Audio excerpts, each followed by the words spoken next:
ආයිබෝවන් වීටෙක් ද cake YouTube channel එකට ඔයාලා සාදරයෙන් පිළිගන්නවා. අද අපි කතා කරන්න යන්නේ කේක් වලට යොදා ගන්න edible print ගැන. edible print එක කරන්නේ ආහාරයට ගන්න පුළුවන් sheet එකක් වගේම ආහාර වර්ණක පාවිච්චි කරලා. icing sheet එකක කරන print එක වගේම wafer paper එකක කරන print එකක් වශයෙන් edible print වර්ග දෙකයි. දැන් අපි මේ වගේ වෙනස්කම් කතා කරමු. මම මෙතන icing sheet එකක ගත්ත print එකක් වගේම paper sheet එකක ගත්ත edible print දෙකක්ම අරගෙන තියෙනවා. icing sheet එකේ එන print එක ගැන කතා කරොත් සුදු පාට icing තට්ටුවක තමයි මේ print එක කරලා තියෙන්නේ. මේක transparent sheet එකක අලවලා තමයි එන්නේ. ඒ වගේම print එකේ quality එක වගේම colors උත් හරිම ලස්සනට තියෙනවා. මේ print එක ටිකක් flexible. මේ print එක අනෙක් print එකට වඩා ටිකක් ඝනකම්. ඒ වගේම වැනිලා රසයක් තමයි මේ ෂීට් එකේදී තියෙන්නේ. wafer paper print එක ගැන කතා කරොත් මේක අර්ථාපල් සාරයයි තෙල් සහ වතුර එකතු කරලා හදපු කඩදාසියක්. icing sheet එක තරම් print එක පැහැදිලි නෑ වගේම පොඩි translucent ගතියක් පේන්න තියෙනවා. ඒ වගේම flexible ගතියනුත් අඩුයි. icing sheet එකේ වගේ පිටිපස්සේ transparent sheet එකක අලවලා නෙවෙයි මේ wafer sheet එක එන්නේ. ඒක සම්පූර්ණයෙන්ම තනියෙන් තමයි එන්නේ. කිසිම රසයක් එන්නෙත් නෑ. ඒ වගේම icing sheet එකට වඩා මේ wafer sheet එකේ ඝනකම අඩුයි. ගොඩක් තෙත් ස්වභාවයකින් යුතු කේක් එකකදී මේක මෙල්ට් වෙන්න තියෙන සම්භාවිතාවයත් වැඩි.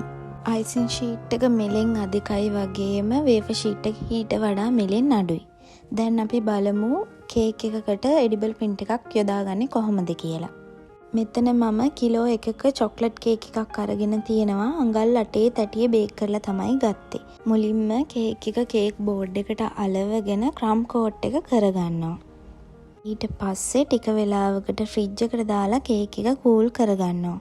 කේක් එකේ ක්‍රම් කෝට් එක කරගන්න මම පාවිච්චි කරේ සාමාන්‍යයෙන් හදාගන්න බටර් ක්‍රීම් එකට ෆ්‍රෙෂ් මිල්ක් ටිකක් දාලා ටිකක් දියාරු විදිහට හදාගෙන. ෆ්‍රිජ් එකෙන් අරගෙන ආව කේක් එකට දෙවෙනි වතාවට අයිසින් එක අපි දැන් දාගන්නයි යන්නේ. පයිපින් බෑග් එකකට බටර් අයිසින් පුරවගෙන කේක් එක වටේට අයිසින් කරගන්නවා. පයිපින් බෑග් එකකින් අයිසින් දාගත්තට පස්සේ අපිට කේක් එක වටේට ස්මූත් කරගෙන අවසානට නීට් කරගන්න ඕනේ. කේක් එකේ මතු පිට හොඳට සමතලාවට තියෙන එක වැදගත්. මොකද edible print එක අලව ගත්තට පස්සේ කේක් එකේ මතු පිට අසමතුලිත ගතියෙන් තිබුණොත් එහෙම edible print එක ඇලෙව්වට පස්සේ ඒක ඇතුලෙන් එයා බබල්ස් ඇවිල්ලා කේක් එක කැත වෙන්න වගේම print එක සවුත් වෙන්න පුළුවන්. කේක් එක වටේම icing වලින් cover කරගත්තට පස්සේ කේක් කොම්බ එකක් ආධාරයෙන් මම කේක් එක වටේට පොඩි රටාවක් දාගත්තා. මේ කේක් එක icing වලින් cover කරගද්දී ගොඩක් දියාරුත් නැති ඝනකමුත් නැති සාමාන්‍ය icing එකකින් cover කරගන්න ඕනේ. ඊට පස්සේ දෙවනි වතාවට කේක් එක කූල් කරන්න අවශ්‍ය නැහැ. දැන් edible print එක හිමින් ගලවගෙන කේක් එකට දාගෙන එයා බබල්ස් නැති වෙන විදිහට කේක් එකට අලව ගන්න ඕනේ.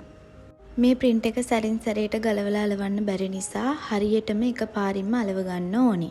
මෙතනදී මම මේකට butter cream icing යොදාගත්ත කේක් එකක් පාවිච්චි කරාට fondant icing කේක් එකකටත් අපිට edible print එකක් පාවිච්චි කරන්න පුළුවන්.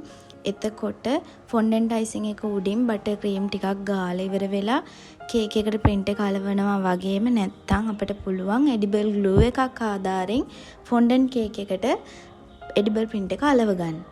ඊට පස්සේ තමන් කැමති විදිහට කේක් එකට බෝඩ් එකක් දාගන්න පුළුවන්. මෙතනදී මම ස්ටාර් ටිප් එකක් පාවිච්චි කරලා කේක් එකට ගැලපෙන වර්ණ යොදාගෙන තමයි බෝඩ් එක දාගත්තේ. edible print කේක් බඩු කඩවල් වලින් වගේම ඔන්ලයින් උත් ඔයාලට ගන්න පුළුවන්. දැන් මේ විදිහට edible print එකක් දාලා කේක් එකක් හදාගන්න ඔයාලටත් පුළුවන්. මම හදපු කේක් එකේ අවසාන නිමාව වීඩියෝ එකේ අවසානයේ ෆොටෝ වලින් ඔයාලට බලන්න පුළුවන්. ඔයාලා මගේ වීඩියෝ එකට කැමති නම් ලයික් එකක් දාන්න, ෂෙයා කරන්න. ඔයාලා මගේ channel එකට අලුත් නම් channel එක subscribe කරන්නත් අමතක කරන්න එපා. ඒ වගේම ඔයාලගේ වටිනා අදහස් වීඩියෝ එකට යටින් කමෙන්ට් කරන්න. මේ වගේම කේක් ගැන දැනුම පිරුණු වීඩියෝ එකකින් නැවතත් අපි හමු වෙමු.